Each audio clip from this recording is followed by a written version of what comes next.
All right, welcome to Hoops Tonight here at The Volume. Happy Monday, everybody. Hope all of you guys are having a great start to your week. We are going to do a little bit of a deep dive into last night's game one between the Houston Rockets and the Golden State Warriors. Off the top, I'm going to go through some of the metrics that came out of that game, some super interesting ones that demonstrate the clear skill gap between the two teams.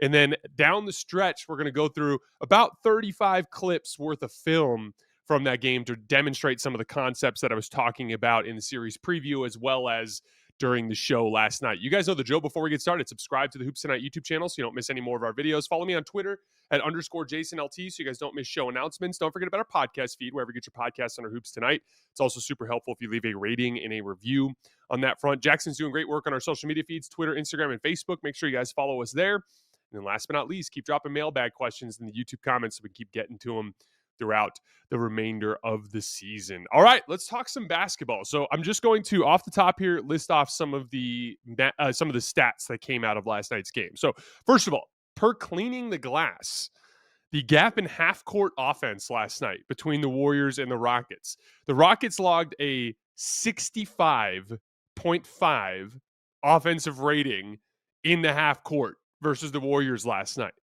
The Warriors logged a 95.2 offensive rating. So a singular half-court possession was worth 0.3 points more per possession for the Warriors than it was for Houston last night. Huge gap there. Golden State actually won the transition points battle 13-11. It was second chance points where Houston was able to make up some ground. Houston won the offensive rebounding battle 22-6, as we saw, but Golden State did do a better job of converting those offensive rebounds into points. The actual second chance points battle was 22-12 instead of 22-6 in offensive rebounds, meaning Houston was getting 1 point per second possession, while Golden State was getting 2 points per second possession. That allowed them to shrink that gap as well. We only saw 4 possessions of zone for both teams. Both teams really struggled. Golden State scored just once in 4 possessions against zone. Houston scored 0 times in 4 possessions against zone. My guess is we see a lot more zone for both teams over the course of the series. Rescue shot making. Synergy classifies this as any shot that goes up in the last 4 seconds of the shot clock.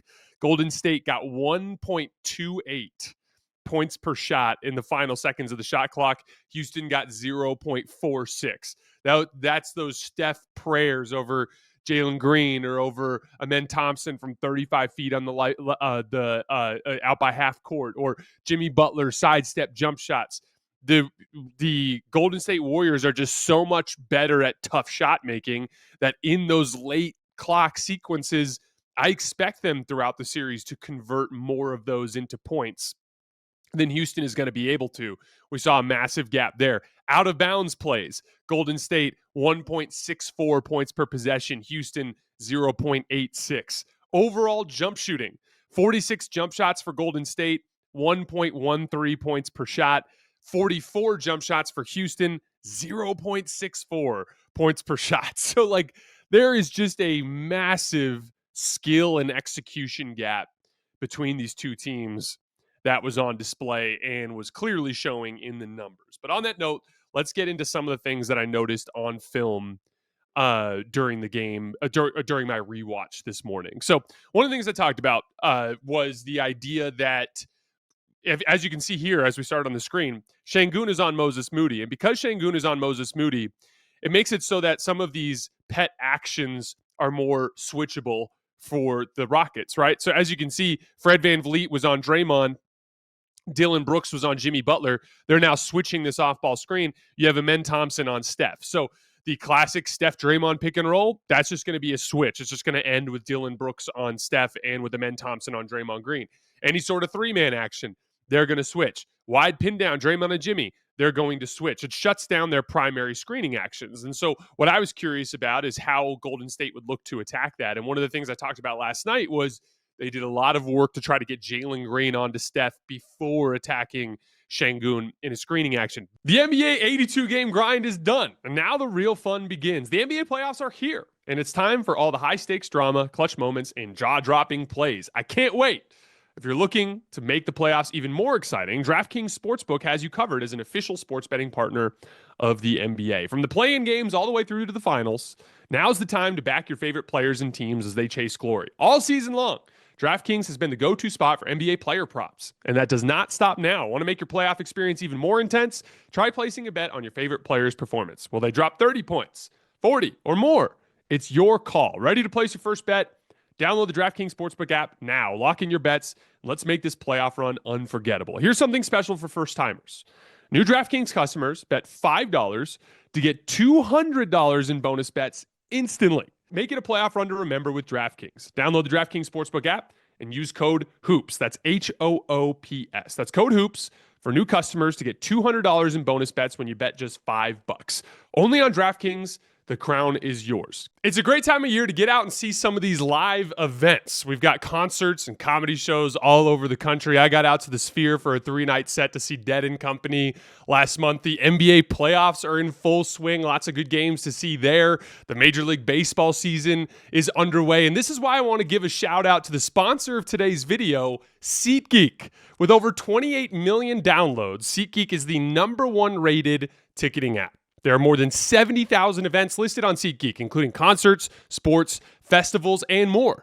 And like I said earlier, you can get tickets to the NBA playoffs now. I'm super excited to see several of these series in the first round. Look at all these tickets that you can find, and it'll even tell you whether or not that ticket is a particularly good deal. Here's an amazing deal for Game 3. Here's another great deal, another amazing deal. You can find all these options on SeatGeek. SeatGeek has your back. Each ticket is rated on a scale of 1 to 10, so you know exactly how much of a deal you're getting. Green means good, red means bad. Plus, every ticket is backed by their buyer guarantee.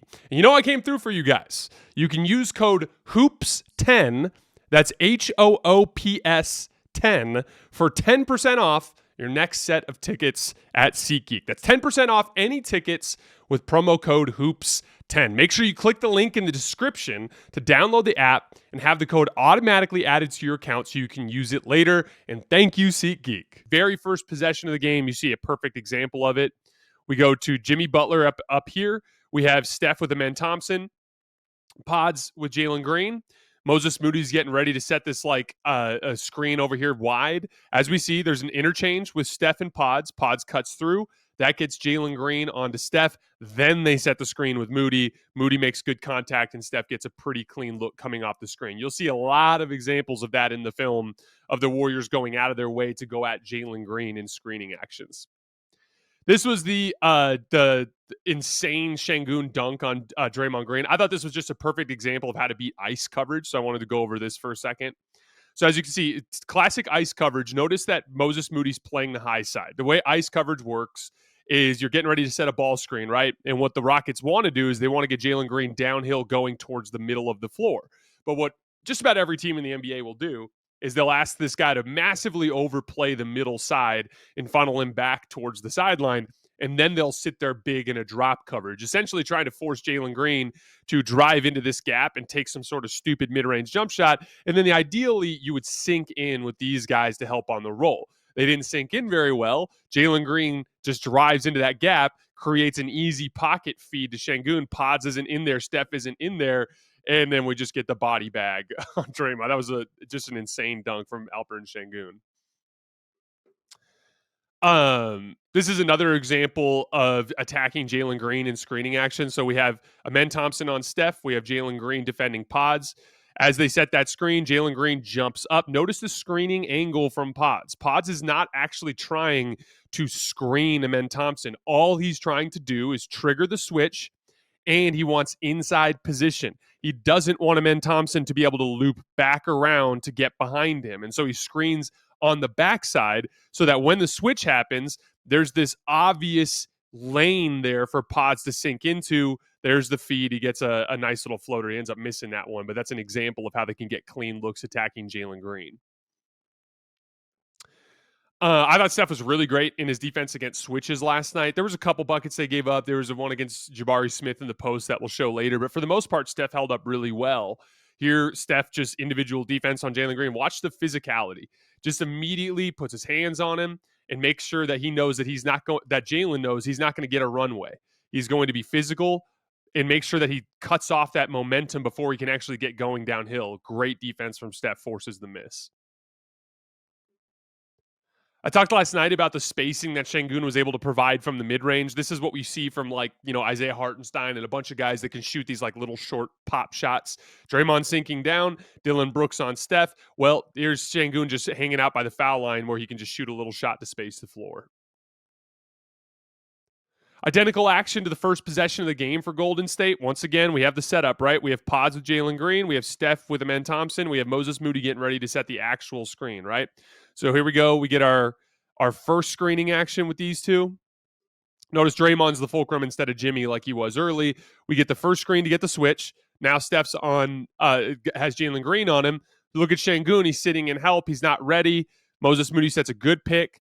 And so you're attacking the two weakest defenders on the floor for Houston. This is a very good look for Steph. Just happens to miss it. He missed some of the easy ones early, but I've always said, this is how you get your rhythm. There were a lot of easy looks for Steph early in the game that allowed him to get his rhythm, which then he got his confidence, got into his groove, and just started cooking the Rockets with tough shot making as the game progressed. Here's another example of Sengun mid-range spacing. Let's fast forward a little bit. So as you can see, once again, Alperen Thompson's driving. Draymond sinking down. Sengun's just kind of hanging around 8 feet from the basket, shoots that little short-range jump shot. It's a nice way for Sengun to be able to space the floor there. Now Sengun's going to try to go at Steph in an inverted ball screen. In the middle of the floor, notice he immediately dives down and stabs at the basketball. That disrupts his rhythm. He's now broken Sengun's rhythm here. Gets the ball back, though. Backs down, physicality, disrupting the base. Probably fouls him here. I mean, this is a foul. He basically like slaps him right on the forearm as he's shooting the hook. But again, it's playoff basketball. There's fouls that occur on just about every possession. You need to bring the physicality and force the refs to make a call, especially in a size mismatch like this. Refs are generally going to let you get away with a lot of physicality when you are the guy that has a size and strength disadvantage. Then on this miss, we get a transition cross match. And this is how you can use the chaos from transition cross matches to create offense. So in the push, notice Moody is now being guarded by Jalen Green, which means Sengun is guarding Gary Payton. The Warriors immediately identify it. Steph hasn't even crossed half court yet. It's fuck everything else. We're just going to run a high ball screen. Why? Because they're like, Gary Payton is one of their guys that they trust as a screen and roll threat. They trust Gary Payton. They trust Jimmy. They trust Draymond. They're not going to run a bunch of spread pick and roll with Moses Moody because they don't trust him as much as a read and react threat. But as soon as they get Gary Payton onto Sengun, immediately into a ball screen, boom, hits the pocket. Gary Payton gets downhill. Jimmy Butler cuts behind Tari Eason. You get your classic tic-tac-toe sequence. That's classic Warriors basketball that you can get because you have your regular traditional matchups that the Warriors like to attack. Here's another clean. I talked a lot last night about how I thought Fred VanVleet actually got some pretty clean looks against drop coverage. Here's another example of that. He gets Draymond Green deep in a drop. Steph gets hit on the screen, gets a clean look there. He missed most of them in this game, but I actually thought Fred got some decent looks that he might be able to hit over the course of the series. This is an example of Steph beating a switching scheme by just going really, really fast. So I want to play it full speed first. As you can see, Steph comes off the curl and gets the tough layup over Tari Eason at the basket. But let's look at some specifics here. So Steph's being guarded by Tari Eason. We get the screen. Now watch. As Draymond screens, Dylan Brooks is going to switch. But what I want you to see is what happens to Dylan Brooks' weight distribution right on the switch. Watch. Notice as he's passing off Draymond, his weight and his body is turned this way towards the baseline. Look at how Steph's body is turned that way towards the scores table, right? What that allows is for Steph to have that split second of momentum advantage before Dylan Brooks can get his body turned around. That allows Steph to get that initial separation. Then no messing around, just attack quickly because Steven Adams isn't actually up to catch him. He's able to turn the corner on Dylan Brooks. And then this was the first of several just insanely tough shots that Steph hit in this game. This crazy scoop over Tari Eason at the basket. Man-to-man look with Steven Adams early in the game before they went zone. Very simple progression here. So as you screen the top man, as Steph comes off, you have some nail help here from Tari Eason. And this is, probably an overhelp from Tari Eason. But again, Steven Adams can give up some dribble penetration there, so I get it. Notice what Jimmy does. Immediately when he sees Tari Eason step up, he just gets ready to drive into that slot. He gets into the gap. Steven Adams has all of his momentum going towards the corner, so Jimmy's able to just pop for an easy floater there. We talked earlier at the beginning of the show about just how bad Houston's half court offense was. This is something I would look to go to a little more. This is against a mismatch in Steph, this little right shoulder fade that he takes. But regardless of whether or not it's Steph or another one of Golden State's smaller players, in the regular season, Jabari Smith Jr. got 1.29 points per post up, including passes. Lower volume, he only ran 49 possessions in the whole season, but that's at least worth exploring a little bit more as a half court option for Houston when nobody else on their team can even come close to generating consistent offense. We get a transition, but this is right after that made basket. This is that transition push I talked about last night. Steph just brings the ball up with pace, and when he does, he ends up engaging Steven Adams in a transition cross match.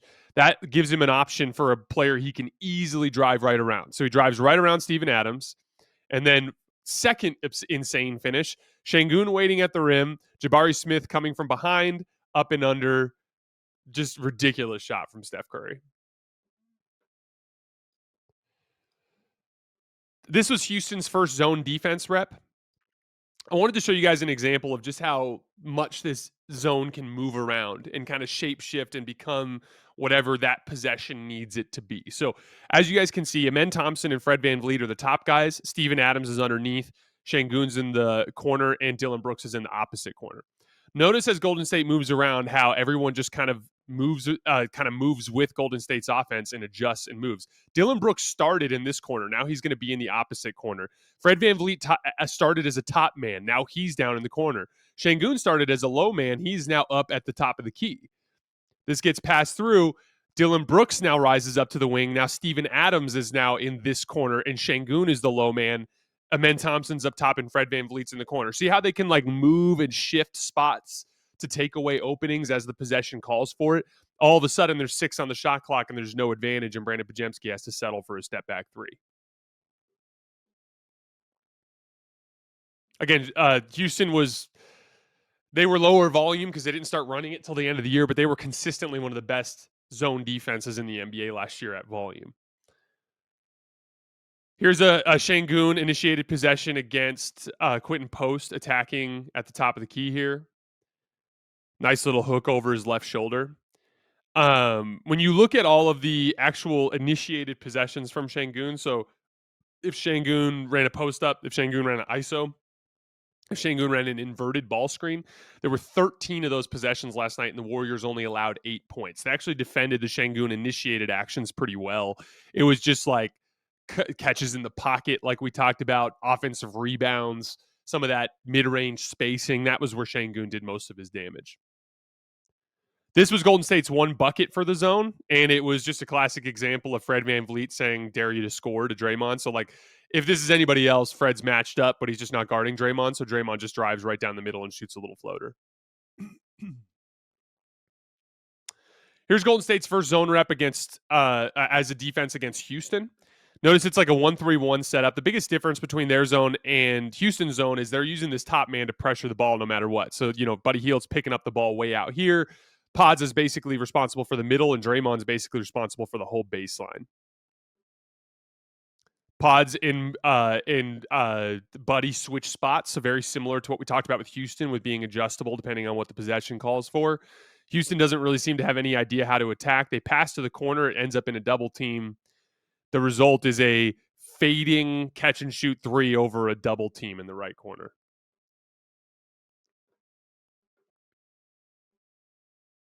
Here's another example. Same thing. Notice Buddy Hield's pressuring out top. They just have no idea how they want to attack. Notice as they're flashing to try to get catches, Guy Santos is up there. Pods is literally denying the high post catch. The whole point of the possession is to get them to dwindle into the clock because they don't know what to do.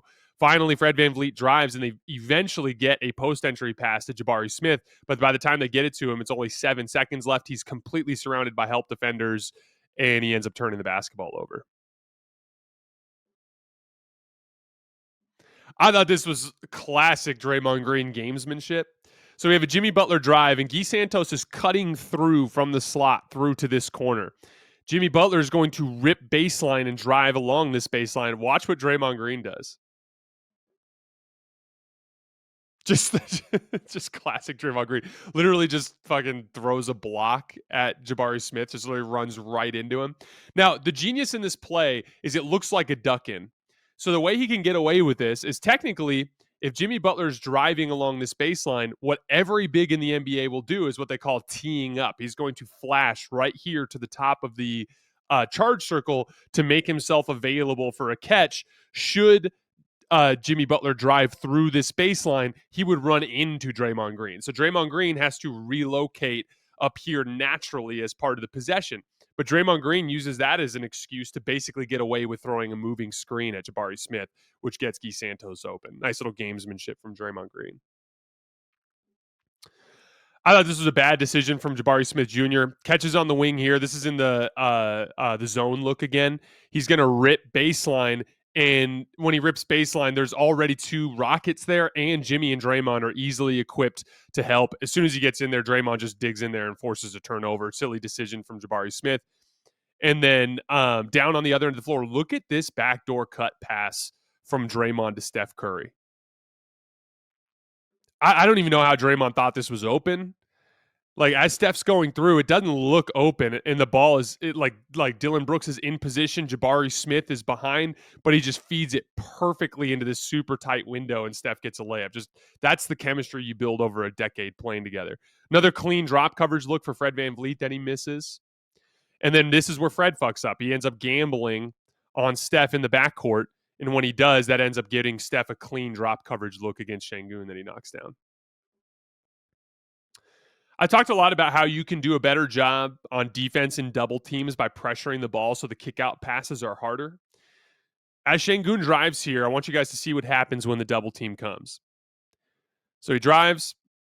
Right here, he sees the read, right? So Pods is there, Moody's there, they're double teaming, or excuse me, not Moody, Looney is there. They're double teaming. He sees Fred as the read. But against the pressure, he has to find a passing angle. And so, look, he knows he wants to make that pass, but Looney and Pods pressure the hell out of him. And look at this pass that it forces. It forces a high, deflected, looping pass across the court, which gives Pods a chance to rotate and then force the turnover. That's why it's so important when you're double teaming to pressure the ball. If you allow easy kickouts on double teams, you're going to get killed. Another botch switch from Jalen Green. So, again, look here. Early possession, we have Jalen Green on Steph. Screen flowing into the handoff. Jalen Green botches it, gets disconnected. It's a deeper shot, but because Steph is disconnected, he knows he can get into his rhythm, and he knocks down the shot. Once again, though, incredibly difficult shot making from Steph Curry. I thought this was just a genius off-ball cut move from Steph to get open against Amen Thompson. So I want to play it full speed first, and then I want to see if you guys notice what I'm talking about here. Back cut, layup. This is the genius of this move. Do you guys remember when we did when we covered the Warriors Grizzlies game, how I talked about the physicality and how Steph was able to use that push-off move against what was his name? Not Luke Kennard, the other white dude who plays for the Grizzlies. I'm blanking on his name right now. Conchar, thank you. Conchar was guarding Steph, and Steph kind of shoved off of him to get open into the screening action. That's a pretty common move you'll see from shooters around the NBA, but it's a great way to set up a back cut. So watch as Steph, I'm going to play this in slow motion. Watch how Steph shoves him in. That shove triggers Amen thinking he's going to come off of this screen. Watch how hard Amen reacts to the shove. He goes completely out of position. Then Steph beats him on the back cut. Really, really smart gamesmanship from Steph Curry to get himself another easy one. A little piece of tough shot making from Jimmy Butler. Hits a little right shoulder fade over Amen Thompson. Notice that little shoulder fake is worth everything there. On the shoulder fake, look at Amen. Amen's got his head turned, and his body takes that. Whoops, sorry, guys. His body takes that one negative step way back here to the second block, and that gives Jimmy the separation and needs to knock down the shot. Jimmy made 6 jump shots in this game, 5 in the mid range. That was a huge piece of ceiling raising on offense for the Warriors. I have no idea what Jalen Green was doing here. I think Dylan Brooks is also in this action. Let's get over to the corner here. So we have Jimmy being guarded by Dylan Brooks, and Pods comes up to set the screen, and Jalen Green just ends up like just clawing all the way up here to double team. And my thing is like, let's say that's a switch. Let's say it's a switch. Make Jimmy dribble off the screen, sit back a little bit. And if Jimmy dribbles off the screen, then you pick him up. That way, Dylan Brooks, as he's dribbling off, can drop back and get inside position on Pods to prevent the slip. Instead, Jalen Green just throws this bullshit double team, and it just makes the easiest slip pass ever to Pods on the back door. A lot of defensive mistakes from Jalen Green in this one. Another stop. Draymond Green gets a good stop against Sengun. He won most of those battles last night, like I talked about. And then we get this ISO 3 from Jimmy Butler against Alperen Thompson at the end of the clock that puts the Warriors up 20. Another nice bit of shot making from Jimmy Butler.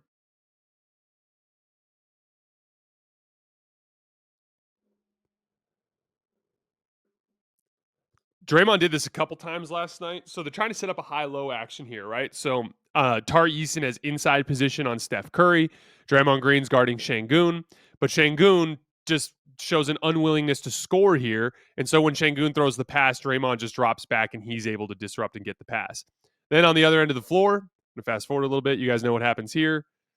Steph gets Jalen Green on a switch late in the shot clock. Here's one of those last 4 seconds of the clock shots that I was talking about. One of the most ridiculous shots I've seen Steph hit in his career. Boom.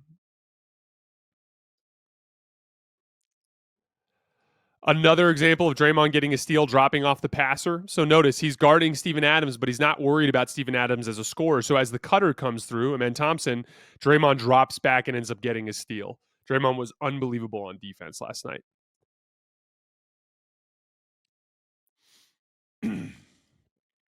This was Moses Moody's rescue possession late in the game. I thought this was really impressive too. So we have Pods ends up trying to create something. He ends up picking up his dribble in the middle of the floor. Moody just flashes right in front of Fred VanVleet, gets open for like a little catch and shoot 17-footer, fading to his left and knocks it down. That was a big shot in that game when the game got down to 4.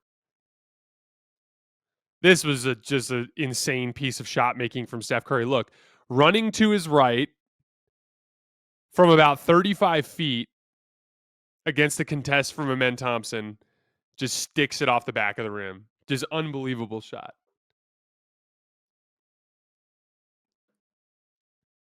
Alrighty. This was a really impressive help defense sequence from Brandon Podziemski and Moses Moody. The two of them were just fantastic down the stretch of this game. So notice, as the drive occurs here, Pod steps up first. So Pods is on Sengun. Jabari Smith is going to drive past Jimmy Butler, and Pods and Jimmy are going to execute like a switch on the drive. So notice Pod steps up, but where's the read, right? You have Moody guarding Alperen Thompson here in the right corner. The next obvious read for Jabari Smith is to drop it off to Sengun. Pods catches the drive. Moody makes the rotation and forces the steal. Jimmy Butler cleans it up. Really, really good defense in that sequence from Moses Moody and from Brandon Podziemski. This was one of the big-time rebounds that Brandon Podziemski had at the end of the game. Just outworking Fred VanVleet here after the shot goes up. Moody gets a clean look, but watch. So Pods and Fred are both watching, but Pods makes the effort, gets to the tap, and when he gets to the tap, he occupies both Sengun and Jabari Smith, which allows Draymond Green to come in and clean it up from behind. Warriors attacking Jalen Green in action again, this time to get 2 on the ball and open up the pocket with Pods. Classic sequence, right? Ball screen. Alperen Thompson is chasing. Jalen Green is kind of like hanging out a little too long. That creates the pocket to Pods. He has a baked-in driving lane past Jalen Green, which forces Sengun to step up. Easy kick out to Moody and knocks down a much-needed 3. And big for Moody as well, for as much as he had struggled lately. And then here we go. The dagger from Jimmy Butler, that classic sidestep shot that I always talk about. He gets Sengun, Watch that sidestep going to his right. This is the game. This is the go-to move that Jimmy Butler has now that he can get to and knock down whenever he needs to. So yeah, as you guys can see, a lot of the stuff that we talked about last night, Jalen Green being attacked in action, the Warriors defending extremely well against the Rockets, their zone causing them issues. There's just such a gap in that skill, IQ, gamesmanship, decision making, playmaking, all of that skews heavily in Golden State's favor. And as long as they don't completely hemorrhage points on the margins, they're going to do really well. And again, they did all right. They were so much more efficient on their second chances that they only lost the second chance points battle by 10. And as a result, they were able to allow their half court execution to carry them over the top. All right, guys, that's all I have for today. We'll be back tonight live on YouTube after the final buzzer of that Clippers Nuggets game. We also have the Knicks Pistons game too tonight. We'll be breaking down both of those games after the final buzzer tonight. I will see you guys then.